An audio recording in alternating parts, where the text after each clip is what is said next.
always seems impossible until it is done. Hey guys, this is the boy Abhaya Thapa and welcome to the 8 Biology 17. Today we are discussing about the invertebrate, that is the class 10 topic. Okay, and we will start all the biological section smoothly and we will cover all the chapters of the biology. And let's see what are the chapters. Invertebrates, human nervous system and glandular system, blood circulatory system, chromosome, sexual and sexual reproduction, heredity. Okay, we will cover all these chapter in the upcoming videos, and at first we will discuss about the invertebrates, and that subtopic is silkworm, structure and life cycle of silkworm. Okay, and I recommend you to download this PDF book prescribed by the government because it is so much useful for your board exam. So download it from the description box, and as much as possible I will strictly follow that book because I like that book and that is so much in a simple manner. Okay, now let's see the invertebrates. In the class 9 you have studied about the mosquito, and that is ampoule insect. And in the class 10 we are discussing about the honeybee and silkworm. That is two are the useful insect. Okay, silkworm. Now let's do the introduction to the silkworm, and then we will cover the types and biological classification of silkworm and its structure and its life cycle and the characteristics of silk, usage of silk, how silk is obtained. Okay, we will go in this manner. Now, Bombyx mori is popularly called the Chinese silkworm or mulberry silkworm moth. You can also say the silk moth to the silkworm. It is well known for the genuine silk. The commercial farming of silkworm is called sericulture. They feed on the leaves of mulberry trees. I have also seen you the mulberry trees in the screen. Okay, and you can say that silkworm is the insect that gives the silk. Okay, now let's do the types and the biological classification of the silkworm. According to the Nepali cultivation of the silkworm, there are two types. There is seri silkworm, airy silkworm, and the scientific name of seri silkworm is Bombyx mori, and the scientific name of airy silkworm is Attacus licheni. The biological classification of silkworm in a general is kingdom Animalia, phylum Arthropods because there is a jointed appendage, and a class Insecta, type silkworm. And you can also write the genus and species also as you read in a class 9 of the biological classification. Genus Bombyx, species mori, or genus Attacus, species licheni. Okay, you can do that. Now let's see the structure of the silk moth. It is about 2.5 cm long with a crimpy white feathery body. And I will say you that all the highlighted data and the points are very important for your SE board exam. So please make a note, and I also give you the PDF note in the description box. Go and check it out. Okay, like other insect, it has three parts in their body: head, thorax and abdomen. Head has a pair of compound eyes, a pair of feathery feathers and mouth part. A pair of feathery feathers, that means antenna. There is a pair of antenna. Okay, the abdomen of male is smaller than that of the female, and you can also see in the screen that abdomen of male is smaller than that of female because female lays the egg. Okay, and silk moth. Now we are discussing about the life cycle. We studied the structure, so we start our life cycle. Okay, silk moths are unisexual and they reproduce only by sexual method. The male dies after the copulation, and the female silk moth dies after the oviposition. Oviposition, that means after laying eggs. They complete their life cycle in about 45 days. They have 4 stages in their life cycle: age, larva, pupa and adult. Okay, 4 stages.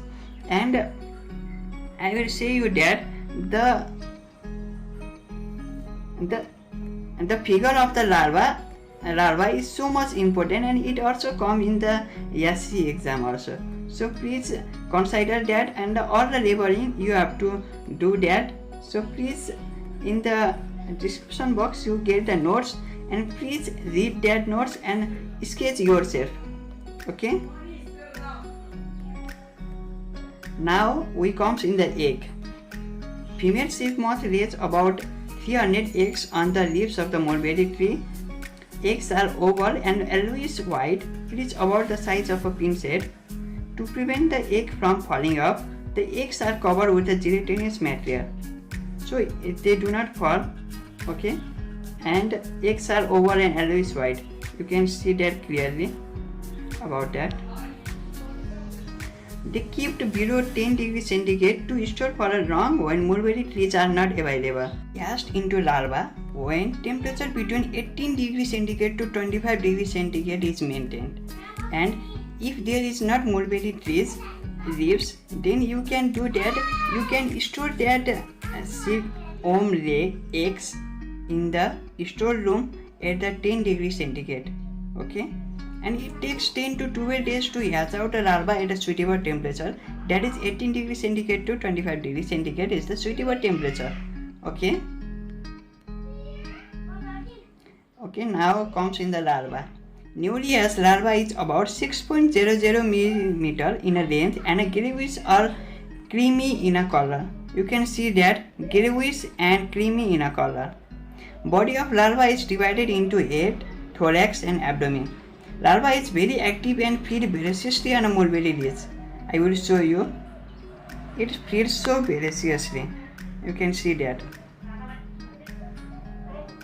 Okay.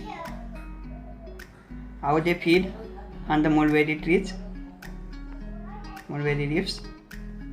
Now, it molts 4 times. After each molt, it does not eat for a day, and it grows rapidly. It is framed as a question in the essay also. How many times silkworm molts? That is 4 times. Okay. In the full-grown larva, salivary gland develops in the body. Salivary glands develops in the body in the full-grown larva. It begins to secrete the clear and sticky fluid that pours into air. It forms silk, and by warping it forms cocoon. I think it's like a you don't understand that is bookish language. I will show you how it begins to secrete the sticky fluid, and that becomes the silk thread. Now you can see that how silkworm make a cocoon. Okay. Now pupa. The full-grown larva stops feeding and hides itself in a corner under the leaves. Inside the cocoon, the caterpillar lies in a dormant condition. Okay. Now, in the cocoon, the pupa undergoes very important physiological change called histogenesis. It is very important term, so please mind it that histogenesis means the active physiological change. Okay, the active physiological change undergoes in the pupa inside the cocoon. It plays for about 12 to 14 days. The pupa undergoes a complete change to develop as an adult. The rapid transformation of an insect from larva to adult is called metamorphosis, and it is also the important term metamorphosis. The rapid transformation of an insect from larva to adult is called metamorphosis. And you can also see that how the adult are coming out from the cocoon. Okay, coming out from the pupa. Now adult. If allowed to live, each pupa changes into complete imago within a 13 to 14 days. Here is written that if allowed to live, because most of the in the cocoon stage they are boiled in a hot oven, and they from that the pupa obtain the silk. So if allowed to live, each pupa changes into complete imago within a 13 to 14 days. It is about 25 mm long and is divided distinctly into head, thorax and abdomen. Okay. Now how silk is obtained? Silk for a commercial purpose is obtained by taking the complete cocoon and placing them in a hot oven, thus killing the pupa. Then fine threads of silk can be obtained. A cocoon can give fiber up to 1,000 length. Now we have completed the structure and the life cycle of the silkworm. Now let's come in the characteristics of silk thread. And we also know about how the cocoon is, how the silk can be obtained from the cocoon. Okay, now characteristics of silk thread. It is fine, soft and natural thread. It is elastic and shiny in nature. It is hygroscopic, that means water absorbing characteristics. It is durable and strong. It can easily be colored. Okay, uses of silk thread.